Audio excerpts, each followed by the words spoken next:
Hello guys and welcome to Lock-In Project. Today we're gonna do a short camera test of the Moto X4. Now what's interesting about this phone is that the front camera is actually 16 megapixels, guys. Can you imagine? That's completely unusual for low-end phones like that. Let's say mid-range, not exactly low-end. But yeah, I'm gonna test the front camera now. We're doing the video at 1080p. That's the maximum resolution. Unfortunately there is no 4K, but to be honest with you, if the 1080p is good, that I'm gonna be overly happy. I can see some cropping going on at the moment for the frame, so I can imagine that we actually have some sort of a image stabilization. Let's do a quick run over here and to see what do we have, guys. Image stabilization. Of course I'm in video stabilization. Let's turn it around like that to see the dynamic range. It's a lovely day, by the way, here in Florida, so yeah.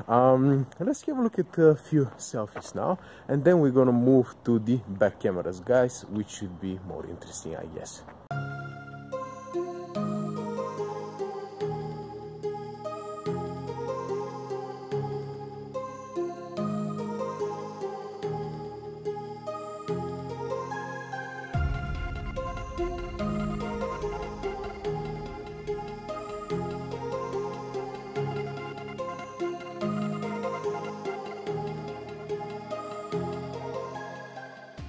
Okay guys, so that's 4K from the back camera.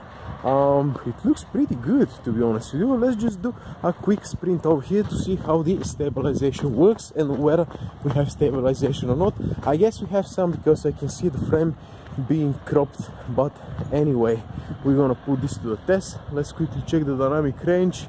It is a beautiful day, guys. It is indeed a beautiful day. And now let's quickly check the autofocus actually. Oh yes, autofocus is on point.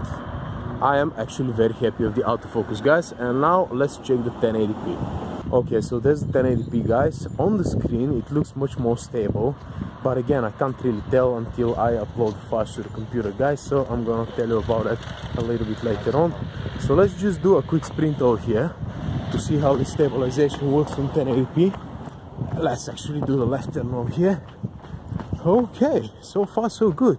And now let's just try the stabilization. Not the stabilization, the autofocus, I mean. Okay, the autofocus is quite good actually. Even so close to the camera, it focuses quickly. Oh man, I'm impressed. Okay guys, so that's 60 fps 1080p. I'm interested in the stabilization, so I'm just gonna do a quick run over here. The good thing is that you can actually shoot at 1080p both 30 and 60 fps with the wide angle camera as well. Okay guys, so that's the wide angle camera now, 60 fps at 1080p. Let's see the stabilization again. Okay guys, so we've got the wide angle now, 1080p, 30 fps. Let's see what do we have in terms of stabilization. Yeah, let's just quickly look around like that. All right.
Okay guys, so how is the camera situation with the Moto X4? I would say that for 200 bucks you can't really get better than that for several reasons. Now, first of all, the front-facing camera is 16 megapixel. The pictures come somewhat soft, but once you install the Google camera application, you can get a very good flagship, if not better, photos out of the front-facing camera.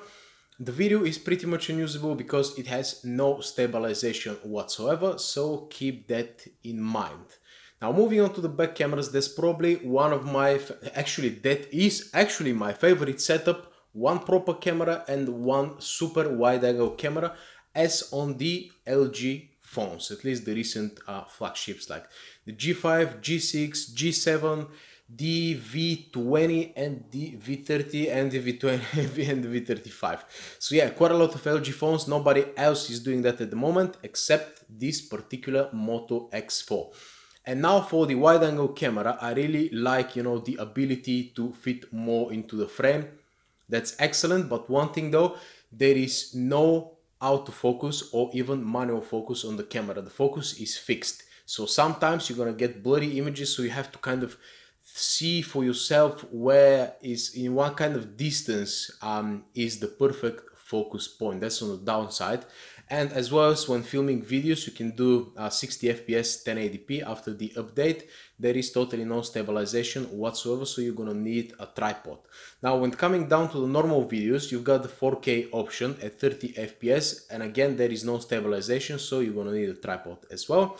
There's 60 FPS at 1080p, again without stabilization.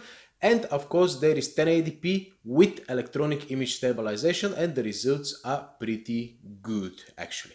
So what about the photo quality from the main camera? Well, I'm actually quite pleased with it. I've shot most of the photos at 9 megapixels 16:9 because I like 16:9, and I would say that in daytime you're getting a flagship grade photos, guys.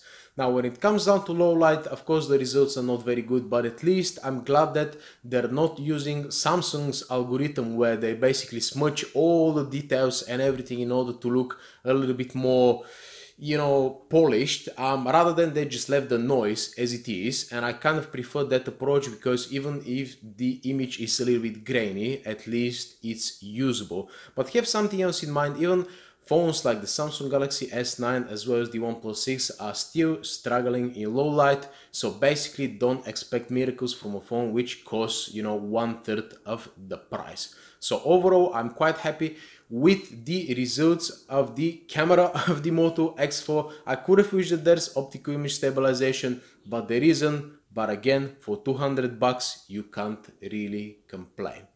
So yeah, that was about it, guys. Let me know if you think that this camera is enough or you really need a flagship grade camera. If you have the Moto X4, let me know if you're happy with the camera, basically. And as well as don't forget to check my review, which is coming down in the next few days. Thank you very much for watching, and adios.